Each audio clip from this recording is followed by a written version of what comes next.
تخيل معايا كده شركة كانت رقم 3 عالميا بتبيع أكتر من سامسونج في أمريكا، والناس كانت بتسميها ملكة الأندرويد، وفجأة اختفت. مش بس اختفت، لا، وقعت وقوع محدش كان متخيله. ازاي شركة عملاقة زي HTC تنهار بالشكل ده؟ وايه الغلط اللي وكانت اتجنبتها كانت ممكن تبقى أقوى من أبل نفسها؟ ركز معايا في الفيديو ده لأنه وراه كواليس اللي محدش يعرفها، واللي هتسمعه النهاردة هيصدمك حرفيا.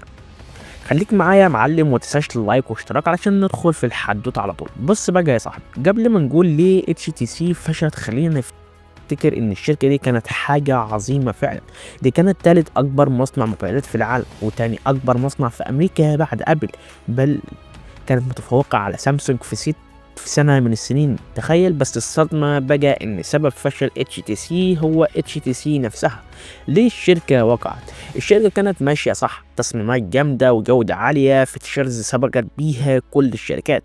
دي حاجة كانت سبب ان اغلب الاجهزة الاندرويد اللي في السوق النهاردة تبقى ممتازة بالشكل ده.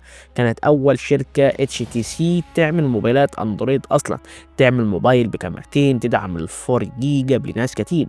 والام 7 كان اول موبايل بهيكل ألموني كامل، وده كله قبل ما ابل وسامسونج جلدوها بسنين. طيب فين المشكلة؟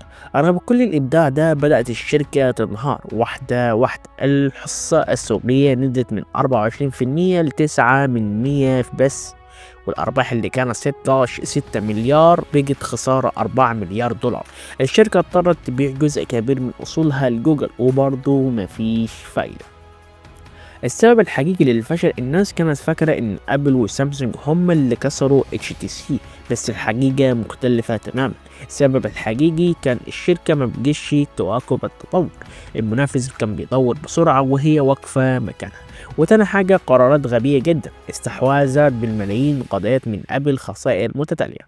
وتالت حاجة، عدم صرف على التسويق، موبايلات جامدة بس مفيش حد عارف عنها حاجة.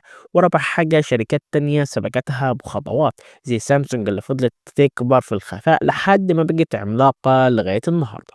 وفي الآخر الشركة اضطرت إنها تقفل وقطاع الهواتف بالكامل وتعلن الإفلاس بنسبة 100%.